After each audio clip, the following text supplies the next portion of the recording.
નમસ્કાર, નવપ્રવાહ ગુજરાત ન્યૂઝમાં આપનું હાર્દિક સ્વાગત છે।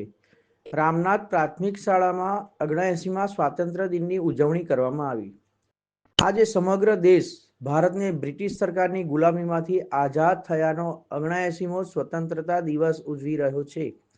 ત્યારે આજે 15મી ઓગસ્ટના રોજ પોર પાસે આવેલા રામનાથ ગામ પ્રાથમિક શાળામાં સ્વાતંત્રતા દિવસની ઉજવણી કરવામાં આવી।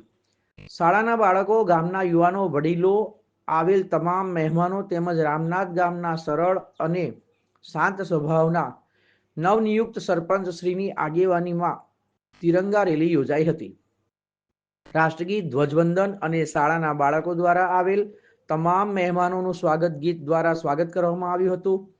ત્યારબાદ ધ્વજવંદન માટે સમગ્ર ગામે તેમજ આવેલ મહેમાનો, ભાઈઓ, બહેનો, યુવા મિત્રો પણ ઉપસ્થિત રહી સ્વતંત્રતા દિવસની ઉત્સાહભેર ઉજવણી કરવામાં આવી।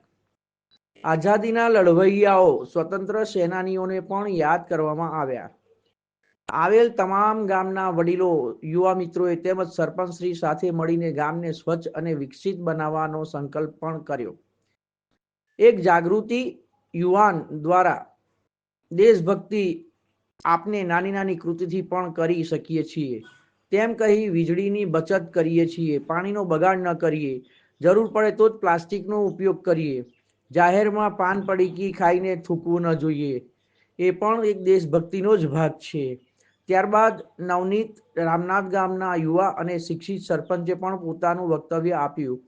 મહામંત્રીએ પણ પોતાના વક્તવ્ય દ્વારા દેશભક્તિ અને દેશવીરોને યાદ કર્યા।